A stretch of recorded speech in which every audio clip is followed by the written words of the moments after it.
Bonjour, bonsoir, Nabana Congo. Na pesi bino nyonso losako bisika bozali. Wabino molobeli ya mboka, le prophète Élisée, serviteur de Jésus-Christ, analyste politique. Tozwana ki na bino rendez-vous mokola lelo.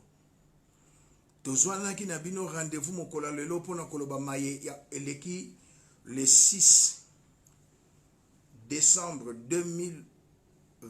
En anglais tobengi yango 2020. Na ye pona koloba makambo minene leki na mboka. Bayike ba comprendre ce qui s'est passé le 6 té. Na kanisi bozolanda na ba itanda na bino moke de partout. Félix Tshisekedi a libéré la RDC de l'occupation rwandaise. Le 6 décembre 2020, c'est la libération du Congo de l'occupation rwandaise. Je suis un analyste politique. Ndeko, coalition, c'était quoi? L'occupation rwandaise. Na baluba, ngaza kasaye, naza muluba, pour tout kasaye n'est pas muluba. Tolobaka chishi, chidiaja lukunda, tidi munda mwa lukunda. Elingolo banini na lingala. Nyamo ya liaka lidesu, azalaka kati na lidesu. Alors, il a fallu na président Félix Tshisekedi akota na kati po ayeba kosilisa occupation. Je suis analyste politique, fondateur de la Ligue Bantou. Lelo na ye koloba makambo ya minene. Désormais la date historique et sacrée du 6 décembre 2020 et koti na kati ya ba date mibale ya histoire ya mboka Congo. Toza na date monene na mboka Congo le 30 juin. Et ça date ya indépendance politique ya mboka na biso. Et le père de l'indépendance politique ya mboka na biso, c'est l'émérite Patrice Lumumba en 1960. C'était le 30 juin. 60 ans après, le 6 décembre 2020, 60 ans après et 6 mois, Mwana mboka Félix Tshisekedi asali acte moko tobengi yango héroïque a kabwani na bokipan.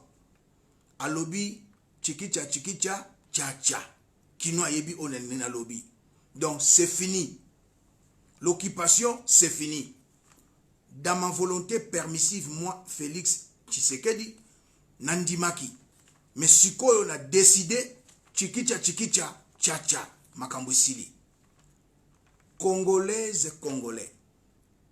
À ma qualité ya molobeli ya mboka Patrick Lukika na pesio mbote ndeko nanga Mathieu Kapingi Rolandaka nga mingi na pesio losako makambo esili moto akosa bino te bango moko na ngambu wana FCC ba prendre acte ya kokabwana ya président Félix Tshisekedi na bango. Communauté internationale ba landi yango na bokebi. À ma qualité de prophète na pesi président Félix Tshisekedi kombo ya sika. Pour acte ya sali, to monaki yango na papa na biso Patrice Emery Lumumba na 1960 devant le roi Baudouin à tenir discours. Président Kasavubu Abangi ba diaboliser ye. Ba diaboliser papa na biso Patrice Emery Lumumba tilelo ba congolais ba koma ko diaboliser ye, mundela diaboliser ye.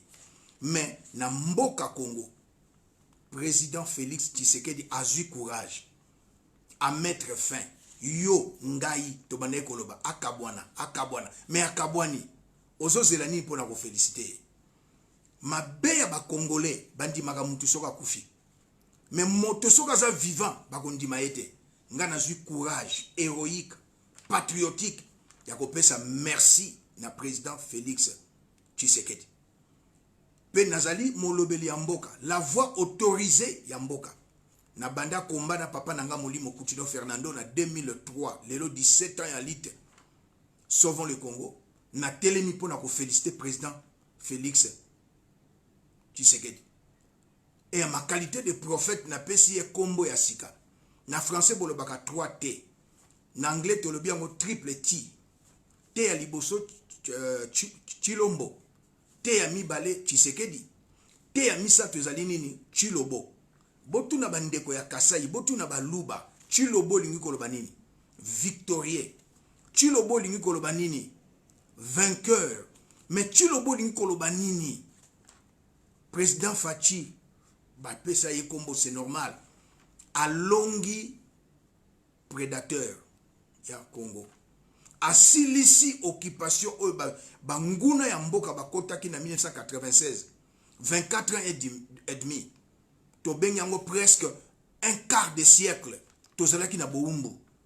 Président Fachi a asilisi Boumbu wana. Un homme à féliciter. A côté na cour de grand. A commis le la Patrice Emery Lumumba.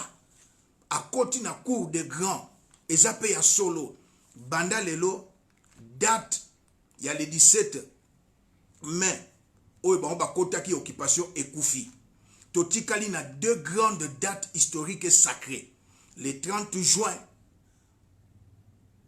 1960, date de notre indépendance, et le 6 décembre 2020, Bakino Bobimaki Nanzela. Kinshasa zali miroir ya RDC. Bobimaki na 24 communes. Kinshasa a 12 millions d'habitants. Plus de 8 millions d'habitants Bobimi, indépendamment de votre volonté. Bolandi, courageux président Azui, héroïque, patriotique, alobi fini FCC cash. Ngatant que analyste politique fini l'occupation. Vous nous avez infiltrés, moi aussi je vous ai infiltrés. Et j'ai mis fin à l'occupation. Ma fille Esther Sendula Molonga ni mwana nangai Bola Nzongo pesibino mbote sika bozali. Président Fachi asilisi makambo. Ndenge tolobaka na lingala chikicha cha makambo esili. Ba Congolais to ya to mboka. Alobi kisalu mebanda. Mais on se poser la question. Bon, on a 2 ans au Yasali. Pourquoi abane ko sala nini? Abane ko bunda. Abane ko bunda kwa silis asilis azwa mayele ya prédateur akangaye basinga apesa bino peuple. Le peuple président triple T, c'est-à-dire Chilombo, Tshisekedi, Chilobo. Chilobo lingi koloba invincible, inébranlable. Chilobo lingi koloba nini imbattable. Le président Fachi triple T a commis imbattable, invincible, inébranlable. Il est le frère de mon président. Quand le président Moïse Katumbi a kendaki na consultation, mon président et Ensemble pour la République, à l'objet, je suis venu voir le président de la République, mon frère. Moi, je suis de l'ensemble. Le président de Moïse Katumbi, à l'objet, je suis venu voir mon frère. Et le frère de mon président est devenu invincible, imbattable, inébranlable. Professeur Pati Mimbole na pesi mbote, Marcus Bozaming na pesi binombote, Marco, lelo na zoe bisaba na Congo, toza na 2 dates historiques. Le 30 juin, date d'indépendance Nabiso, le père de l'indépendance, c'est Patrice Emery Lumumba. Toza na 2e date, le 6 décembre 2020, et le père de la libération de la RDC de l'occupation rwandaise, c'est le président triple T. Et en anglais, dans un pays anglophone d'Afrique du Sud. Donc 3T. Chilombo, Tshisekedi, Chilobo. Bande konangai naza ya kosepela. Naza musali na nzambe. O ezali émission moko politique. Mais en tant que serviteur de Dieu, prophète, ils appellent émission moko prophétique. Notre Dieu est chiffré, notre Dieu est numérique. Mamsou balabi alabi kisalume banda. Bon, on a 2 ans à Sali. Mais hier, soit Koufa qui premier jour na Lilita, 2e jour na Lilita, 3e jour à Bimina Lilita. Bon, mon makamango salami kaka na suka sanzate. Na suka mbula plutôt. Bibe zolo ba suka likambo eleke bandeli. Président Fachi abimi héros vivant. Président triple T, Chilombo, Tshisekedi, Chilobo, abimi triple T. Soko tali na kombo ya Chilombo, il y a la lettre M. prophétiquement parlant, la mort. Il devait mourir et ressusciter. C'était la mort politique. Cette alliance, c'était la mort ou la vie. Soit à Koufi, soit à Sekwi. Après 2 jours, 2 ans, la Bible, un jour c'est comme 1000 ans, 1000 ans c'est comme un jour. Président à Sekwi, Congo, qui a Koufa. Bakoti na mboka na biso depuis 96. Na 2020, presque Otobengi, un quart de siècle. Président Tripleti, Chilombo, Tshisekedi, Chilobo, c'est-à-dire imbattable, Chilobo, invincible, Chilobo, inébranlable, Akati Makambo. Moto Kosayote congolaise et congolais. Fini l'occupation rwandaise. Et Sili ya Kosila. Biso nyonso toza na kati ya union sacrée pour la nation. C'est une locomotive. Oba bengi na bato mosusu train, mais une locomotive pour le salut du peuple congolais. Et cette locomotive a 3 machinistes. Cette union sacrée pour la nation, c'est une locomotive pour le salut de la RDC. Et cette locomotive a 3 machinistes. Totali Félix, Totali Moïse, Totali Bemba. Félix est na 3 lettres, est na 5 lettres. Moïse est na 5 lettres. Bemba est na 5 lettres. Notre Dieu est chiffré, notre Dieu est numérique. 5 symbolise la puissance. Tomoni bana Israël ba bimine sobe banguna ba bimeli bango. Joshua zobunda. Moïse amataki na ngomba. Azalaki na Aaron na Ur. Ba épolé ye. Président Fachi azana bandekone mi balé bazalaki les 2 hautes autorités ya opposition. Président Moïse Katumbi Tchapwe et président Jean-Pierre Bemba Gombo. Basali opposition républicaine. Baye ko soutenir Mwana Mboka, Tripleti, Chilombo, Tshisekedi, Chilobo, pour na ko benga na opposition. Chikicha, tcha. Ingolo ba match esili. Occupation esili. Kutala kolotate, occupation esili. Chikicha, tcha. Banakina, mwanakina, botaminakina. Ya on est Sabino Lelo, Félix Tshisekedi a libéré la RDC de l'occupation. On nous sommes na bazako loba te, ya so mutakwe na vélo. So mutakwe na vélo zo loba. L'union sacrée pour la nation, eh bien ezali la nouvelle ère politique. C'est un avion pour le développement de notre nation.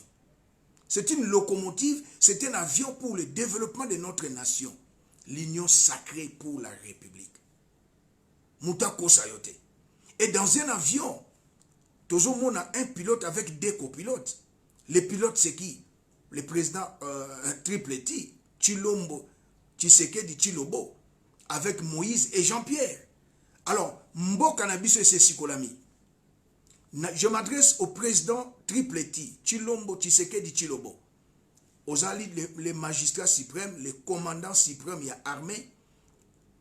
Yondo zali garant ya nation. Toye olobaki na peuple consultation. Ngana eko sala consulter, epeko consulter yo asimana yango. Date ya le 6 décembre. Ekota na 2 dates historiques et sacrées ya mboka na biso. Très cher président Tripleti. 3T na français. Tripleti na anglais.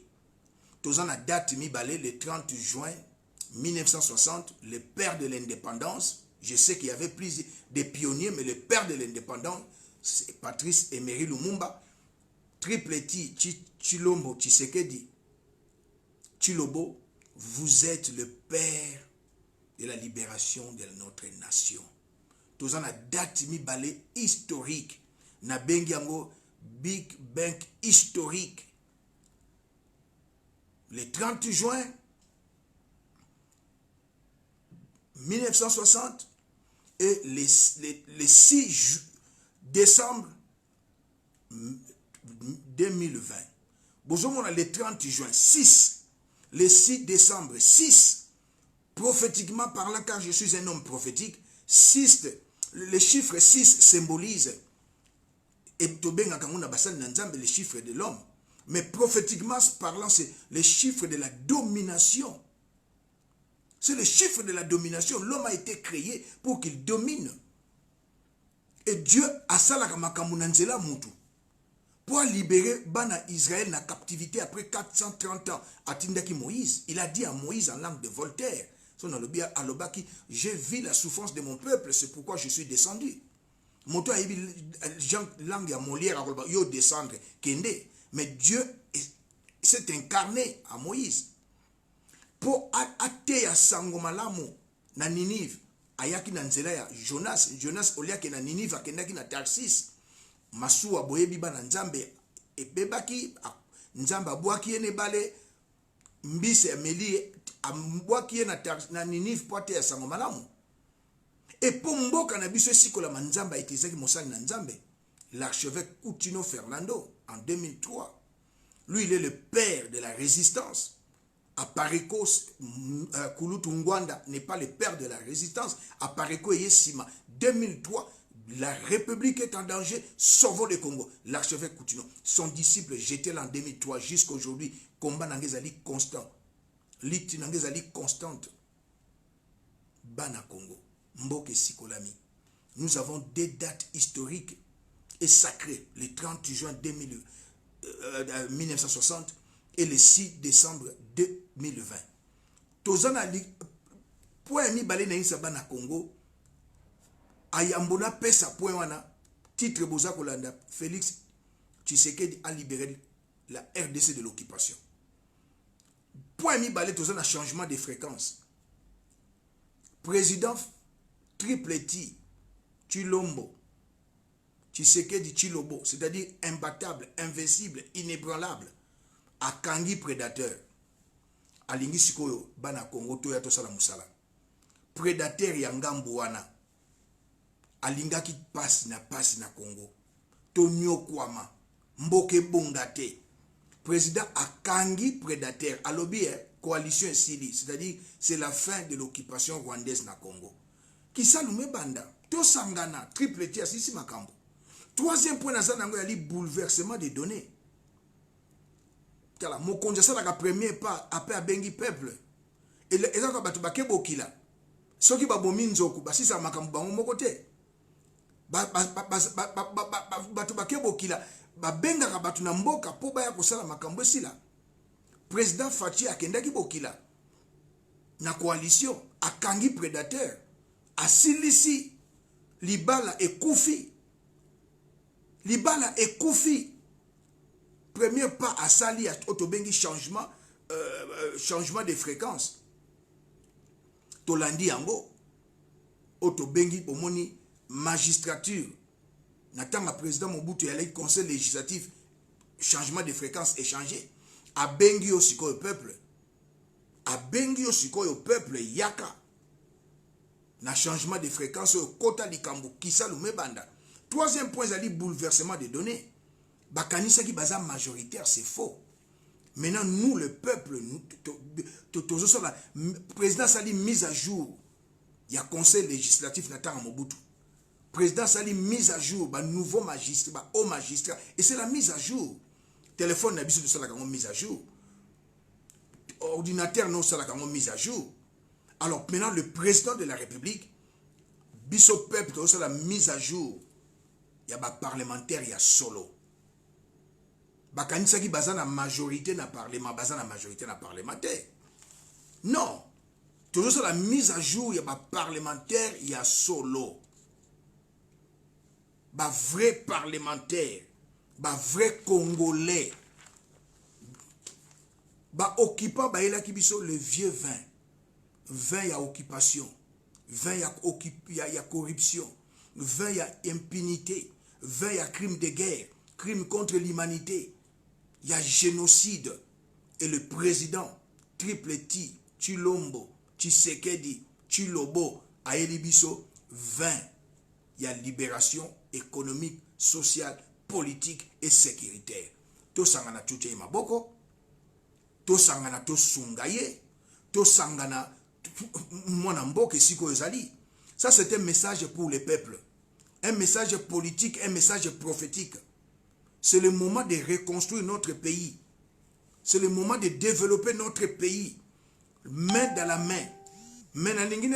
Congo. Nous avons 3 types de Congolais. Tous les Congolais à demi, ou demi-tarif. Étranger et Nambo Canabiso.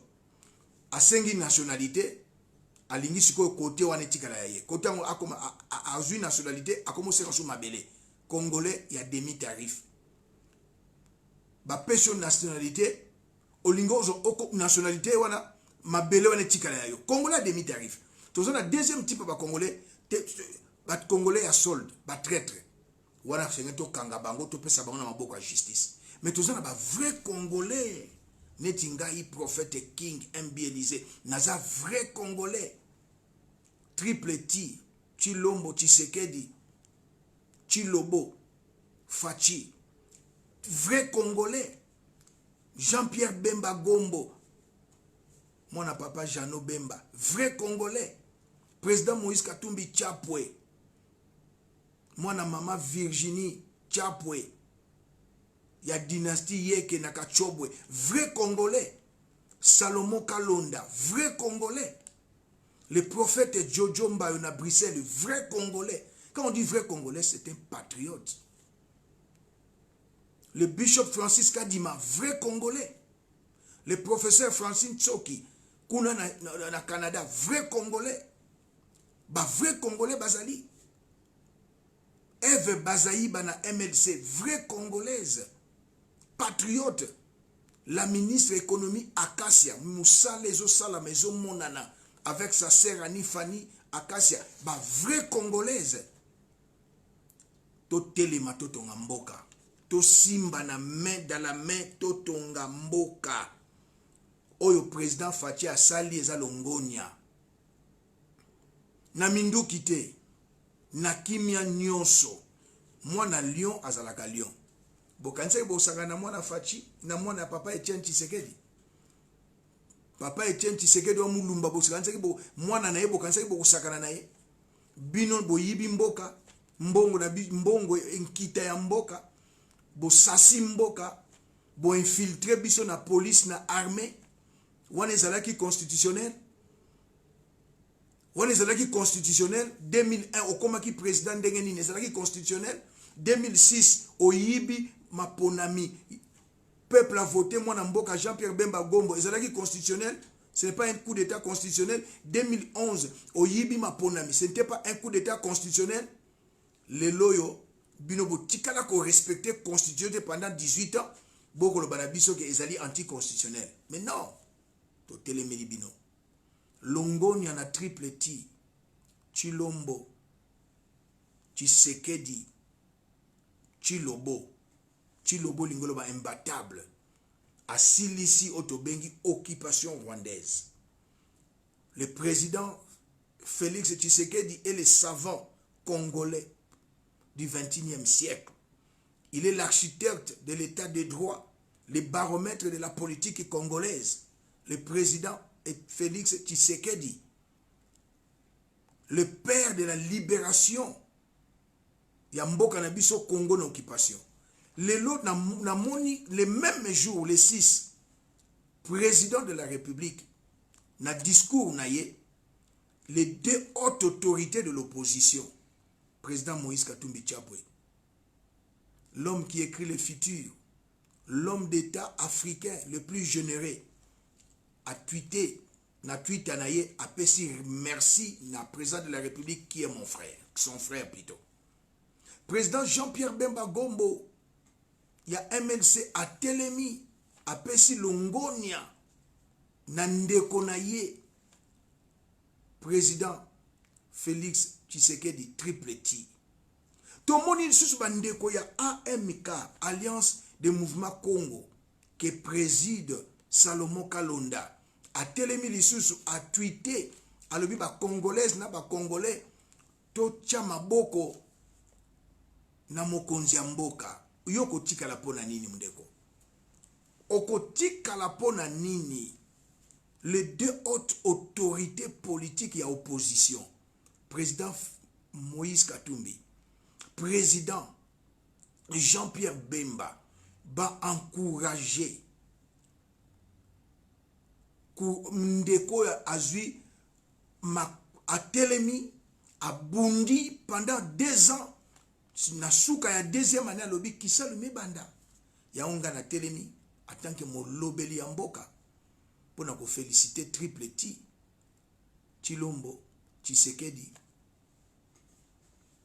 Tshilombo bandeko nanga bana Congo kisalume banda ngambu wana bazalaki na bakisi bakende kotala ba marabu mais biso tozali na nzambe ayoki losambo na biso chikicha chacha masolo esili tovanda tosangana totonga mboka na biso. Union sacrée, c'est une locomotive avec 3 machinistes, Félix, Bemba, Moïse. Union sacrée pour la nation, c'est un avion pour le développement de notre pays avec un pilote et 2 copilotes, Félix, Moïse et Bemba. Tosimbana. O eza tango ya distraction tende konanga. Muta kosa yote eza tango ya distraction te. Po bobengi ngai, molobeli ya mboka. Pourquoi tu n'as pas réagi le 6? Pourquoi tu n'as pas réagi le 7? Mais nazali analyste politique. Nako koloba mbangu boyete. Esengelaki na vanda nalandaki en direct de chez moi en Afrique du Sud. Discours ya président de la République. Nalandaki discours à président de la République. Mais au moment où batu mitema mabe na réseaux sociaux na diaspora ti lelo bazon di mate. Yeso alobaki boza na miso bozo monate matoi bozo yokate. Toza déjà na kati ya locomotive Union sacrée pour la nation. Toza déjà na kati na mpepo otikali totikio. Chikicha chacha. Otikali totikio. Yo continue na yo kaka. Continue na yo kaka. Kondimate. Mais wait and see. Zela okomona. Makambo changé. Le président Félix Tshisekedi. Triple T. Na français type triple T. Donc 3T. Tshilombo, Tshisekedi, Tshilombo. Imbattable, invincible. Akangi prédateur Joseph. Alobi peuple, moi j'ai fait ma part. J'ai fait la mise à jour et la magistrature. Peuple, bossa la mise à jour. Kuna na parlement. Tobi misato c'est toi la mise à jour na gouvernement. Seul je ne peux rien. Comme Mobutu disait, Bana Congo Mutako Sabinote. Il y a des gens qui parlent politique mais ils n'ont pas la connaissance de l'histoire politique. C'est ça.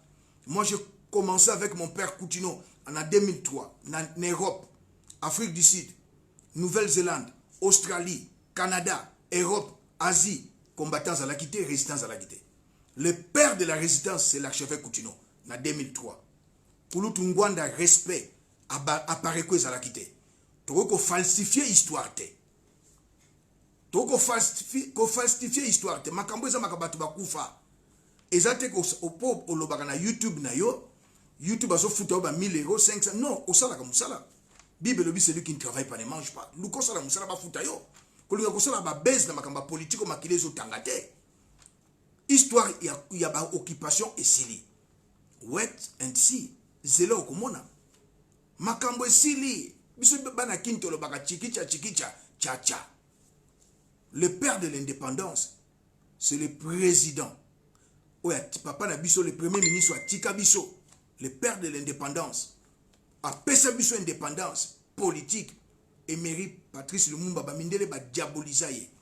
Mais aujourd'hui, la génération na biso, 60 ans après, le père de la libération de l'occupation, c'est Fachi, Félix Tshisekedi, Triple T, Tshilombo Tshisekedi, Tshilombo, imbattable, invincible, inébranlable. Nakanisi pona leo nasuki nananga minga koloba lisusu te mbala sima na kozongela bino lisusu. Congo est libéré. La fin de la coalition, c'est la fin de l'occupation rwandaise. Naza analyste politique. Na politique bayaka na ba idée. na politique oyo olakisi bato ba idée te eza distraction alobaki te président lobi te makambo ya tribunal pénal international président lobi te makambo ya docteur Mukwenga za ene sengo. Il y aura le tribunal plutôt pénal international na Congo. Président a tout dit. Kota pekela si oye barata moi le poto.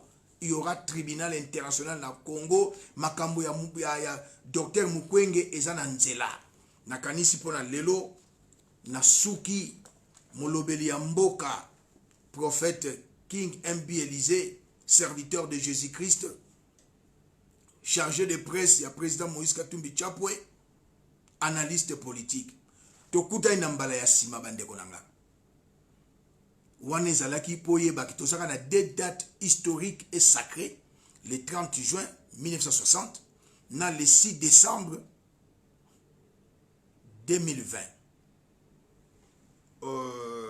Esengoleki ngai nazwi bapel eleki oezali acte moko courage moko héroïque patriotique na 21e siècle. Président Fachi atelemi asilisi makambo occupation esili. Alors esengoza makasi chikicha cha à la prochaine.